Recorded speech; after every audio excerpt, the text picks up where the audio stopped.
Every time you board a plane, you're trusting your life to strangers in a cockpit you'll never see. The captain's calm voice over the intercom tells you about cruising altitude and weather, but there's a lot more happening up front that passengers don't hear about. Pilots are trained to project confidence and calm, no matter what's happening.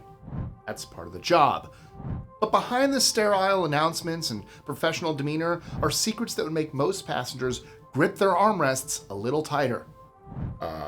I'm Mike with List 25, and these are 25 terrifying airplane secrets pilots will never tell you. You are now free to move about the cabin.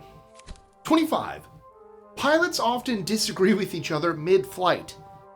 The image of two pilots in perfect sync, calmly working through every decision together, is comforting, and also not entirely accurate. Cockpit voice recorders recovered from incident investigations have captured pilots arguing about approach angles, disagreeing on fuel calculations, and debating whether conditions are safe enough to continue. Sometimes during phases of flight where that kind of tension is the last thing you want in the room. Airlines train for something called crew resource management, specifically because poor communication and unresolved conflict between pilots have been a contributing factor in fatal crashes. The sterile cockpit rule, which prohibits non-essential conversation below 10,000 feet, exists partly because crews have been distracted by arguments and casual chat during the moments that demand the most focus. 24. That minor turbulence sometimes injures the flight crew. When the captain announces "white chop" and keeps the seatbelt sign on, passengers often ignore it and walk around anyway. What you don't see is that in the galley, flight attendants are bracing themselves because light chop can mean sudden drops that throw unsecured humans into the ceiling. Turbulence injures dozens of flight attendants every year, sometimes breaking bones. The passengers are seated and somewhat protected. The crew is often caught standing, pouring drinks or walking the aisle when turbulence hits without warning. Clear air turbulence is especially dangerous because it's invisible to radar. The only warning is when the plane suddenly drops. By then, anyone standing is airborne. 23. Planes sometimes land with unresolved mechanical issues. Here's something the gate agent definitely isn't announcing before you board. The plane you're about to get on might have equipment that isn't working, and that's completely legal. Commercial aviation operates under something called the Minimum Equipment List, which is essentially a documented catalog of systems and components that can be inoperative while the aircraft remains certified to fly, covering everything from certain hydraulic components to navigation units to warning lights. The engineering logic behind it is sound. Modern aircraft are built with so much redundancy that individual failures are genuinely non-critical in most cases, and the MEL exists to prevent planes from being unnecessarily grounded for minor issues when multiple backup systems are fully functional. That's the reassuring version. The other version is that the plane you're on doesn't have everything working, and nobody mentioned it. 22. Pilots have fallen asleep at the controls more often than you think. Surveys of commercial pilots consistently show that a significant percentage admit to having fallen asleep in the cockpit during flights, which is the kind of statistic the airline industry discusses in crew rooms and prefers not to discuss in press releases. In 2013, both pilots on a long-haul flight fell asleep simultaneously and missed their destination entirely, flying 50 miles past before one of them woke up. The plane was on autopilot and technically still flying, but there were no humans actively in control of it, over a populated area for an extended period. And that sentence should probably be more alarming to more people than it is. 21. Your pilot might be flying drunk, and nobody would know. The FAA requires pilots to have a blood alcohol level below 0.04 within 8 hours of flying. Enforcement of that rule relies primarily on random checks and self-reporting, which is another way of saying it relies on trust. The FAA's Human Intervention Motivation Study program exists specifically because pilot alcoholism was going undetected through normal channels. Part of what made it difficult to address was that pilots were reluctant to report colleagues. The The career consequences for the person being reported are severe enough that the culture around intervention developed its own set of complicated loyalties. Most pilots are professionals who take the weight of what they do seriously, and that's genuinely true and worth saying. But the system's integrity rests on the assumption that most covers everyone on a given flight on a given day. 20. Birds have taken down more planes than you'd want to know. The miracle on the Hudson made bird strikes feel like a rare dramatic exception, something that happened once in a generation and ends with everyone standing on a wing in the Hudson River making it onto the news. In reality, bird strikes happen thousands of times a year, and the miracle part was the outcome, not the cause. Jet engines are tested to handle bird ingestion up to around 4 pounds. Canadian geese can weigh 15. Flocks can hit multiple engines at the same moment, which is precisely what happened to Captain Sullenberger. The margin between his outcome and a different one was measured in skill, altitude, and luck in roughly equal parts. Airports deploy full-time wildlife management teams armed with falcons, laser pointers, pyrotechnics, and trained dogs specifically to keep birds away from runways. And the fact that this is a dedicated round-the-clock profession at major airports worldwide should give you a reasonable sense of how often the alternative happens. 19. Lightning strikes planes about once per 1,000 flight hours. The standard reassurance about lightning in aircraft is that planes are designed to handle it, which is true, and that lightning passes harmlessly along the skin and exits at another point without penetrating the interior, which is mostly true, and that you have nothing to worry about, which is where the reassurances start doing a little too much work. Lightning strikes can damage avionics, create small holes in the fuselage skin, and cause temporary blindness in pilots who are looking out the window at the exact moment it hits, which is a short list of consequences that fall somewhere between harmless and catastrophic in a way the word usually was invented to paper over. 18. Emergency oxygen masks only have about 15 minutes of air.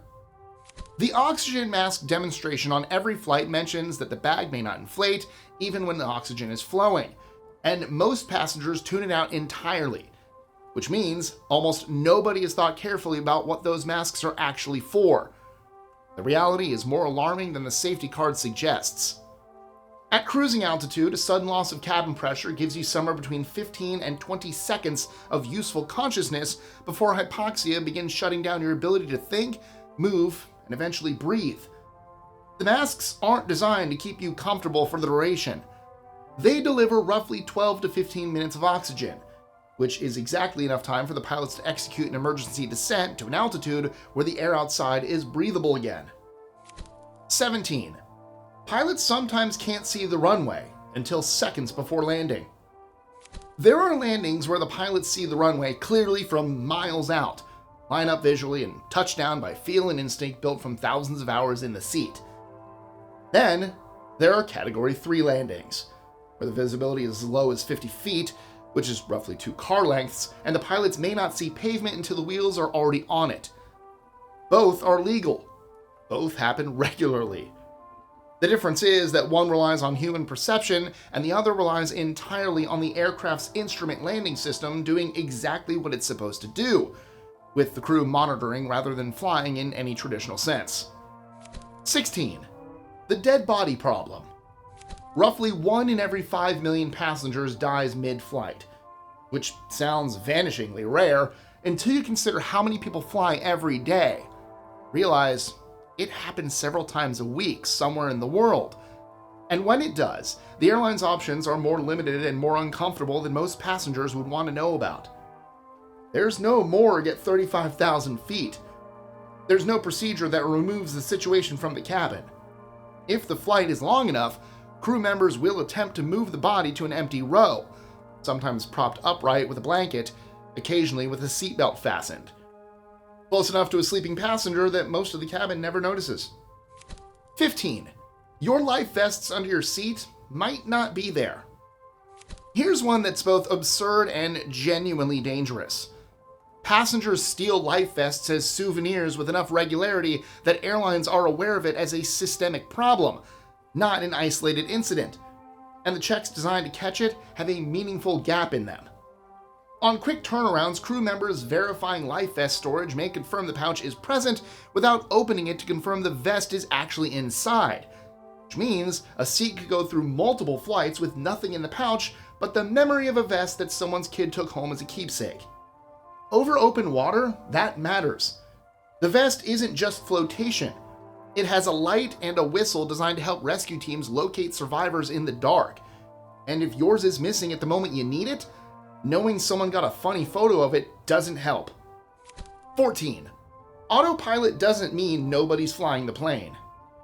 The word autopilot does a lot of damage in casual conversation because what most people imagine, a system that takes over while the pilot relaxes, is almost the opposite of how it actually works.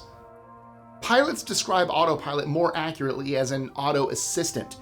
It executes inputs, holds headings, and manages control surfaces. But someone has to program it, monitor it, and override it when it's wrong, which it can be, because modern autopilots are extremely literal systems that will fly exactly where they've been told to go, including into terrain if nobody catches the error. When the autopilot disconnects unexpectedly, the crew has to take manual control instantly. That handoff has contributed to accidents, specifically in scenarios where fatigued pilots weren't mentally ready to go from monitoring to flying in the space of a second. 13. Near misses happen more often than the public knows. The Aviation Safety Reporting System receives thousands of reports every year documenting close calls, near misses, runway incursions, aircraft that came within hundreds of feet of each other at closing speeds where a collision would have left nothing recoverable, and almost none of it makes the news, because the whole point of the system is that disaster was avoided. Air traffic controllers had seconds to issue a correction. Pilots had fractions of a second to respond. The geometry was resolved, everyone landed safely, and the incident became a report in a database that safety researchers study to prevent the next one. 12. Some routes have sections where rescue is hours away. On transatlantic and transpacific routes, there are stretches of flight where the nearest runway is hours away in any direction, and the aircraft you're on is legally certified to be there as long as it can make it to land, within 5 hours on a single engine, which is what ETOPS certification means in practice, and is a sentence worth sitting with for a moment. If something goes wrong during that window, the response isn't rescue, it's management. The plane continues to the nearest diversion airport on degraded systems. Medical emergencies get whatever treatment a flight crew can provide at altitude. Serious situations wait. Engine failures over open ocean are rare enough that the math strongly favors the passenger, and the certification exists because the engineering supports it. But when pilots calculate fuel reserves for these routes, they're also calculating how long they could sustain flight on partial systems before reaching ground, just in case the math doesn't work out this time. 11.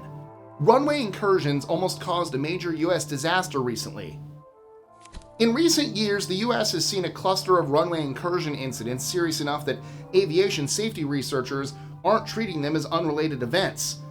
Planes cleared onto active runways while other aircraft were already rolling, takeoff paths occupied by landing traffic, near collisions at some of the busiest airports in the country measured in seconds and feet rather than comfortable margins.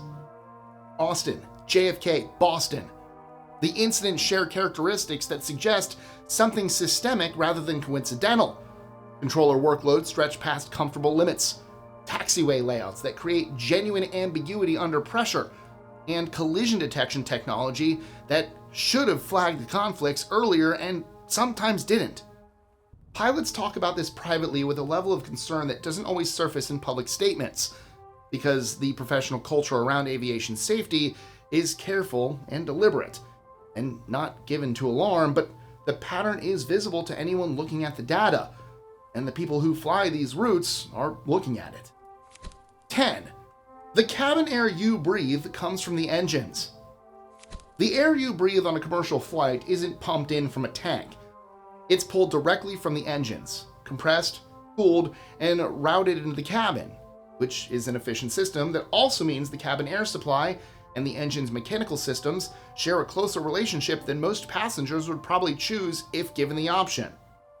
When engine oil or hydraulic fluid leaks into that bleed air pathway, the contamination reaches the cabin directly. Passengers and crew breathe it, and the symptoms range from headaches and nausea to neurological effects serious enough that pilots have reported disorientation in the cockpit during what the industry calls fume events.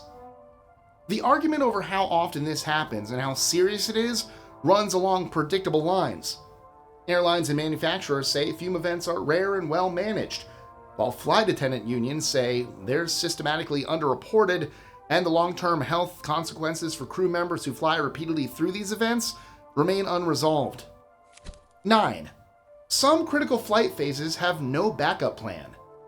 Before every takeoff, pilots calculate a number called V1, the decision speed, the exact point on the runway past which there's no longer enough pavement to stop before the end, which means that if something goes wrong after that number, the only available option is to fly the damaged aircraft and deal with whatever broke it in the air. Before V1, you abort. After, you go, regardless of what the warning lights are doing. There's no judgment call at that moment, no weighing of options. The decision was made on the ground during pre-flight calculations, and when the speed crosses that threshold, it's already been made. Physics remove the alternative. 8. The drinking water on planes failed safety tests at alarming rates. There's a reason flight attendants and pilots tend to drink bottled water on flights and quietly avoid the tea and coffee. And it's not preference. It's that they know where the hot water comes from and how often those tanks get properly cleaned, which is not as often as you'd probably assume.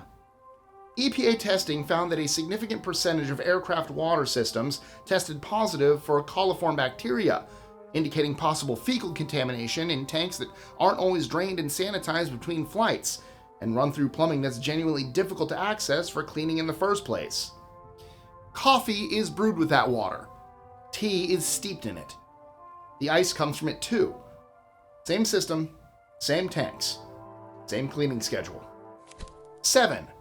Pilots rate some airports as genuinely dangerous. Not every airport is the same, and pilots know which ones require a different level of respect. Destinations where the approach brief takes longer, where the weather briefing gets read more carefully, where the margin for error is narrow enough that the crew's entire attention is on the approach from the moment they start descending. Tegucigalpa in Honduras requires a hard banking turn through a valley while descending rapidly to a runway that leaves little room for correction if anything goes wrong. Lukla in Nepal has a runway so short and so steeply sloped that takeoff goes downhill, literally, with a cliff at one end and a mountain at the other. These airports are served on regular schedules by professional crews who train specifically for the approaches and know exactly what they're doing. But what they're doing involves margins thin enough that a single unexpected gust at the wrong moment changes the math entirely, and the outcome with it. 6. Some planes have had critical parts installed incorrectly. Every aircraft that flies is maintained by humans, which means every aircraft that flies is maintained by people who are capable of making mistakes. And while the layered inspection and checklist systems that aviation runs on are specifically designed to catch those mistakes before they matter, the historical record shows they don't catch all of them. The system works well enough that these incidents are the exception rather than the rule, which is the genuinely reassuring part. But it works by catching errors rather than preventing them entirely, which is a different thing. When you hear maintenance delay, it's usually routine. Sometimes it's someone catching a mistake before you do. 5. The cockpit door lock creates its own danger. After 9/11, cockpit doors were reinforced and sealed against intrusion, a direct response to the hijackings, and a logical one that made commercial aviation meaningfully safer against that specific threat, while simultaneously creating a new vulnerability that nobody fully reckoned with until 2015. The Germanwings crash made the problem impossible to ignore. A suicidal first officer locked the captain out of the cockpit and flew the aircraft into a mountain in the French Alps, killing all 150 people on board, while the captain hammered on the reinforced door from the other side with an axe. The door held. It was doing exactly what it was designed to do. Many airlines now require 2 crew members in the cockpit at all times to prevent a single incapacitated or unstable pilot from being alone at the controls. But the rule isn't universal, and even where it exists, it addresses the symptom rather than the underlying question of how you screen for something that isn't always visible. 4. Fuel planning has less margin than you'd like. Airlines load exactly as much fuel as regulations require, plus the calculated reserves, and not significantly more, because fuel is weight. Weight burns fuel, and burning extra fuel to carry extra fuel is a cost that compounds across thousands of flights into a number that shows up on quarterly earning reports and gets attention from people whose job it is to reduce it. Fuel emergencies, pilots declaring minimum fuel or formally declaring an emergency because reserves are critically low, happen with enough regularity that controllers have standard procedures for handling them. And the causes range from unexpected headwinds to traffic delays that stacked up at the destination to diversions nobody planned for. Pilots have landed with minutes of usable fuel remaining, not because anyone was reckless, but because the margins were calculated for a flight that didn't encounter what this one did. 3. Some pilots are still flying at retirement age through medical waivers. The mandatory retirement age for commercial airline pilots in the US is 65, and there is active industry pressure to raise it. Not because the physiology of aging has changed, but because the pilot shortage on available crews is getting uncomfortable. Pilots with medical conditions that would ground a younger aviator can sometimes continue flying on special insurance certificates that require more frequent monitoring, which means that declining reaction times, cardiovascular risk, and vision changes that come with age are being managed rather than disqualified. And the management system depends on those more frequent checks catching problems before they become problems in the air. Senior pilots are, on average, among the most experienced and disciplined professionals in any industry, and that experience is genuinely protective in ways that are hard to quantify. But experience doesn't reverse biology, and the push to extend careers past the current limit is happening because of economics, not because anyone's found a way to make aging optional. 2. Passenger behavior forces emergency landings regularly. When someone becomes disruptive on the ground, the options are straightforward. Security removes them, police arrives, and the situation resolves. At 35,000 feet, none of those options exist, and the person 3 rows back who just ordered their 4th drink is everyone's problem until the plane lands. Incidents involving unruly passengers have increased significantly in recent years, from fights over reclined seats to full restraint situations where flight attendants have been assaulted badly enough to require hospitalization. Every diversion costs the airline hundreds of thousands of dollars, delays every other passenger on the flight, and burns emergency response resources at the destination airport. But the people absorbing the worst of it are the crew members who didn't sign up to be restraint officers, and increasingly are. 1. Every pilot has had a flight that scared them. That calm voice telling you the flight time and the weather at your destination belongs to someone who has been genuinely scared in a cockpit and didn't tell you about it. Wind shear on final approach, engine indications that didn't resolve cleanly, moments where the outcome wasn't certain and the training was the only thing standing between the flight ending well and the flight not ending at all. Aviation is statistically the safest form of travel, and that's true. But those statistics were built incrementally on the investigations of things that went wrong. And every rule in the operations manual, every checklist item, every required certification exists because someone died in a situation where that rule didn't exist yet, and the industry decided it should. The pilots flying your plane have seen enough to know what can go wrong and have spent careers learning to prevent it anyway. They're scared sometimes. They fly anyway. And there you have it. 25 airplane secrets pilots will never tell you. Flying remains remarkably safe. But that safety comes from respecting how much can go wrong and engineering systems to catch failures before they become tragedies. The people in the cockpit know the risks better than anyone, and they still get on the plane. So next time you board a flight, take a moment to appreciate the pilots up front. They're carrying more knowledge, responsibility, and calm under pressure than most of us will ever have to.